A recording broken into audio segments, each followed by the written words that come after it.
Bon, regardez l'écran bien en face et soyez honnête avec moi un instant.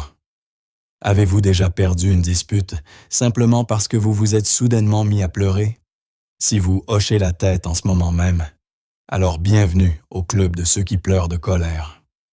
C'est en fait un club assez vaste, mais honnêtement, cette sensation est la pire qui soit. Vous avez des arguments clairs, une logique solide, et vous êtes tout à fait prêt à riposter. Mais au moment où vous ouvrez la bouche, votre gorge se serre soudainement, vos yeux commencent à brûler, puis les larmes se mettent à couler. À l'intérieur, vous bouillez de colère, mais à l'extérieur, vous ressemblez à une petite victime blessée qui a besoin d'un câlin. L'autre personne adoucit soudainement son ton. « Hé, pourquoi pleures-tu? Ce n'est même pas si grave. » Et voilà. La dispute s'arrête pratiquement là. Tout ce que vous étiez sur le point de dire disparaît, et vous repartez avec un sentiment de frustration et d'impuissance. Dans votre tête, vous hurlez « Je ne suis pas blessé, je suis furieux ». Alors, pourquoi notre corps réagit-il de manière si étrange? Pourquoi pleurons-nous alors que nous sommes en fait en colère? Si vous vous êtes déjà posé la question, alors cette vidéo est en quelque sorte votre bouée de sauvetage. Dans les prochaines minutes, je vais vous expliquer pourquoi cela arrive et partager quelques moyens simples pour vous aider à mieux contrôler cette réaction. C'est parti. Je ne nie pas que la tristesse puisse faire pleurer, mais ce n'est pas la seule raison.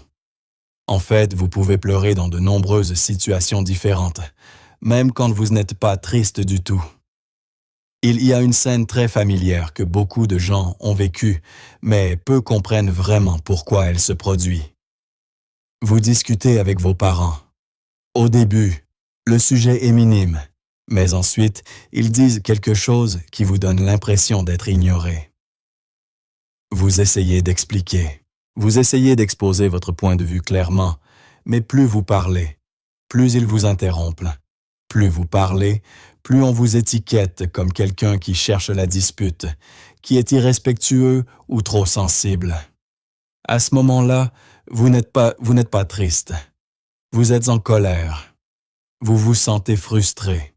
Vous êtes contrarié parce que vous êtes incompris. Votre esprit s'emballe pour essayer de trouver les mots justes pour riposter.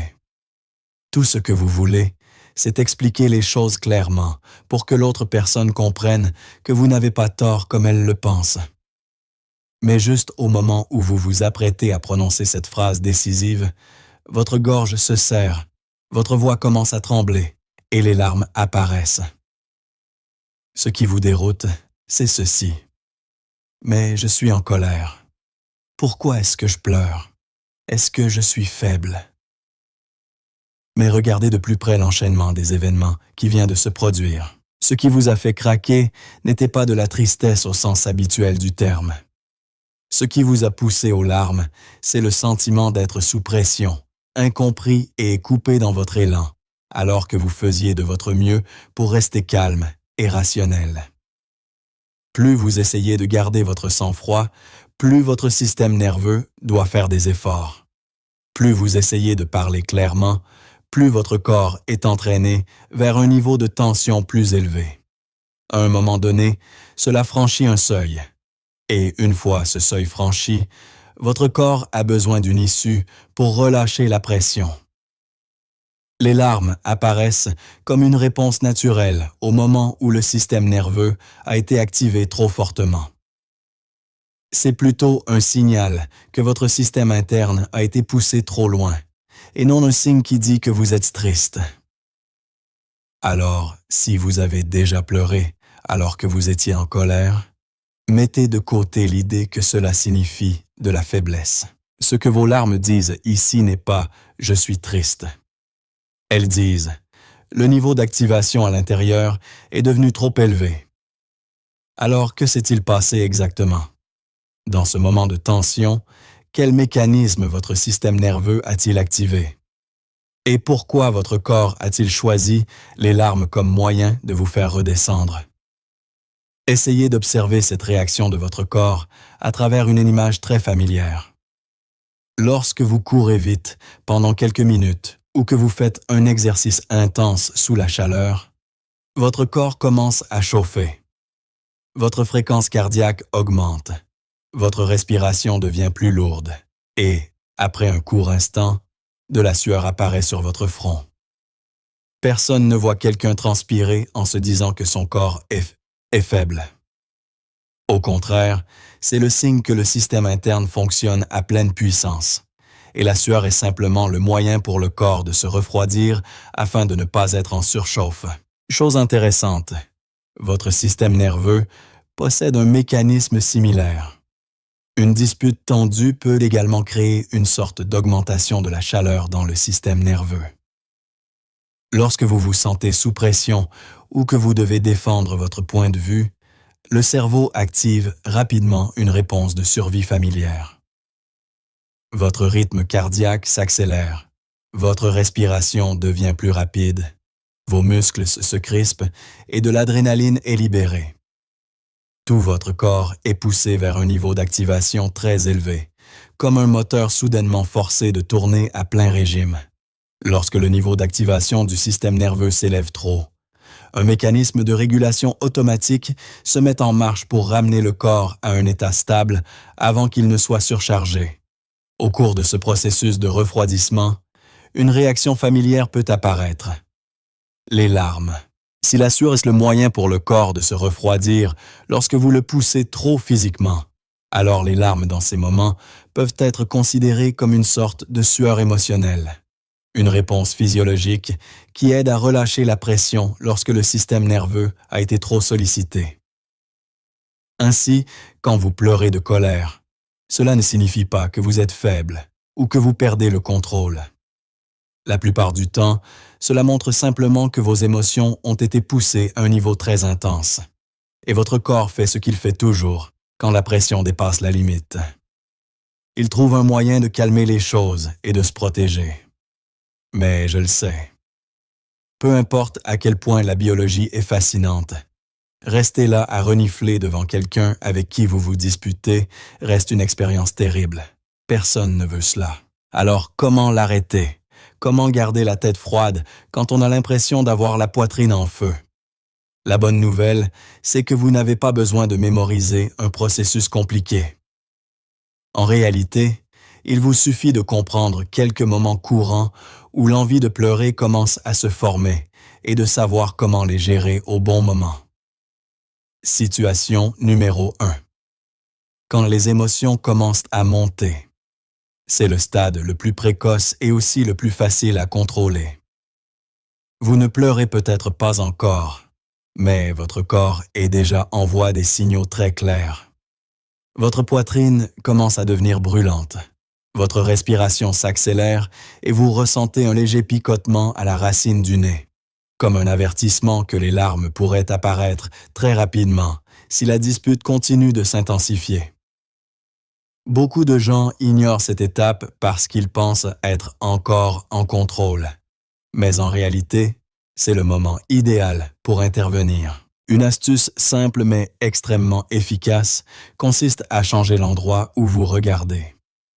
Lorsque les émotions montent, beaucoup de gens regardent inconsciemment le sol ou fixent directement l'autre personne dans les yeux.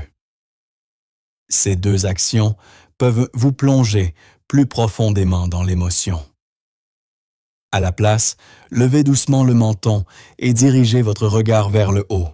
Vous pouvez regarder un coin du plafond, fixer une ampoule ou simplement jeter un coup d'œil légèrement au-dessus de la tête de l'autre personne.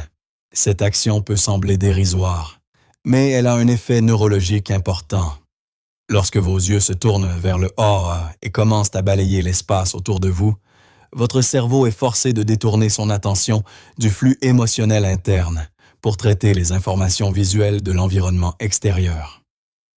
En termes simples, vous extrayez votre cerveau de la tempête émotionnelle. Ensuite, ajustez votre respiration.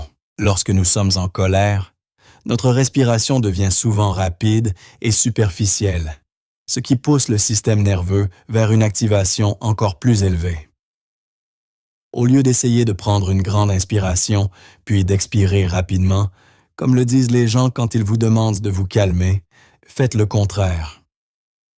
Inspirez pendant environ 3 secondes, puis expirez lentement pendant environ 6 secondes. Le point essentiel est que l'expiration doit être plus longue que l'inspiration.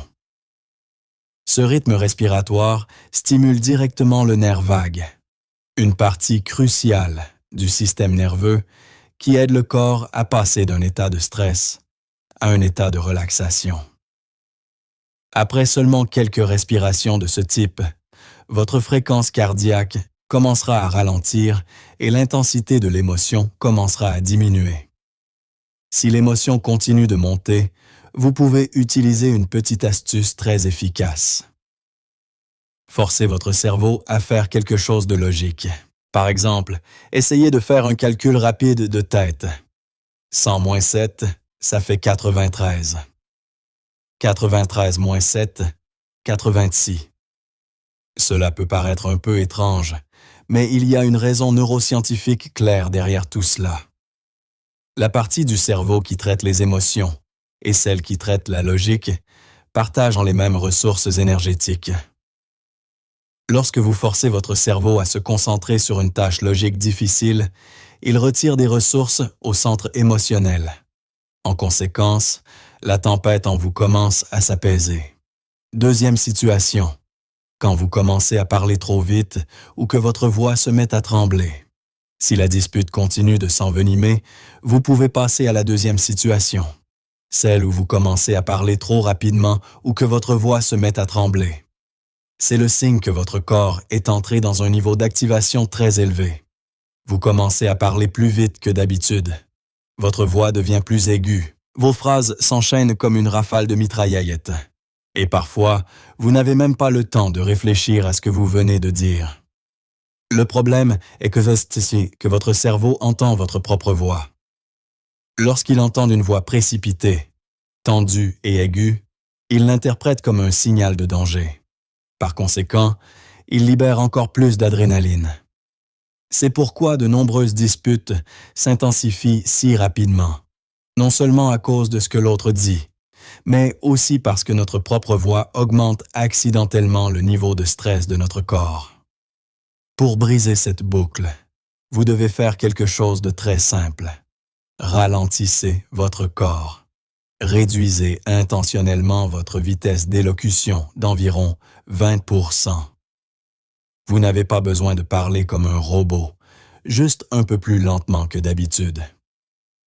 Ensuite, baissez le ton de votre voix et surtout, ajoutez de courtes pauses entre les phrases. Au lieu de parler d'un seul trait sans s'arrêter, parlez plutôt ainsi. Je comprends ce que tu dis, mais le problème ici est que ces petites pauses ont un effet puissant. Elles renvoient un signal fort au cerveau indiquant que la situation est toujours sous contrôle.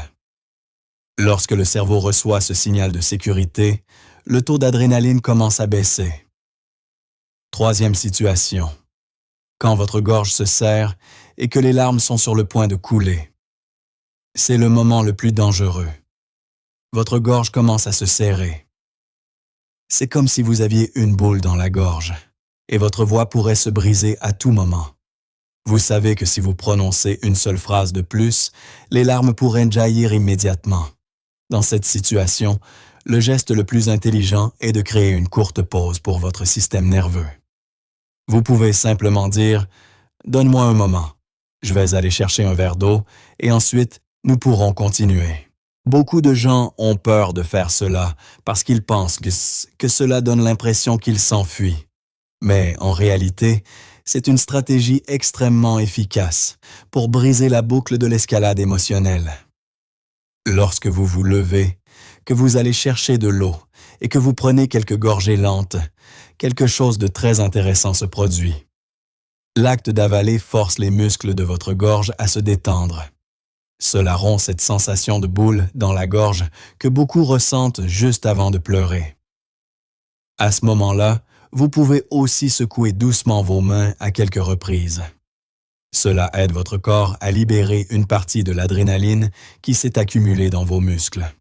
Vous n'avez besoin que d'environ 60 secondes comme cela.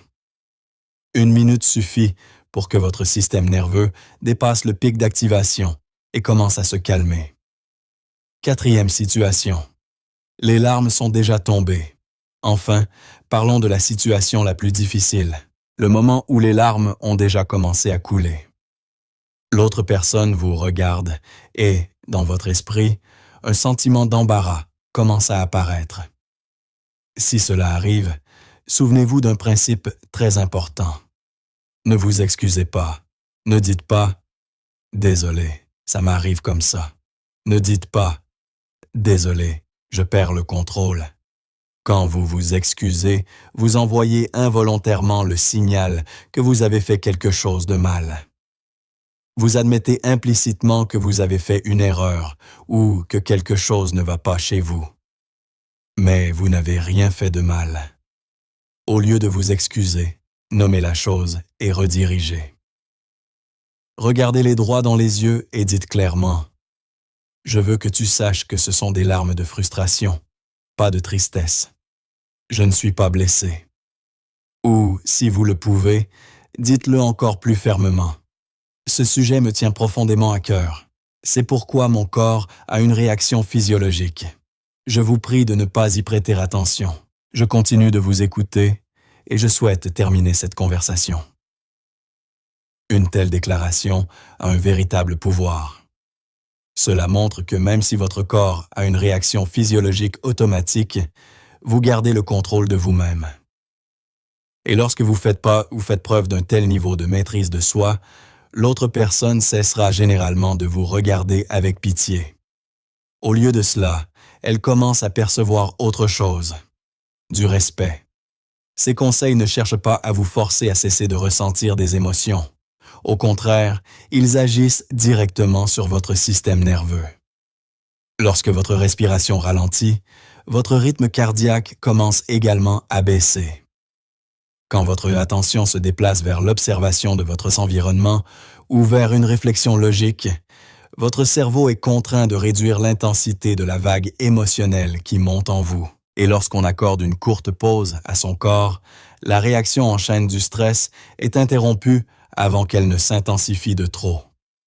En d'autres termes, ces techniques aident votre système interne à passer d'un mode de réaction à un mode de régulation. Mais ce processus prend du temps pour devenir naturel. Il y aura toujours des moments où vous vous retrouverez dans une dispute et où les larmes apparaîtront avant que vous n'ayez le temps de faire quoi que ce soit. Cela peut tout à fait arriver. Non pas parce que vous avez échoué, mais simplement parce que votre système nerveux a réagi plus vite que vos pensées.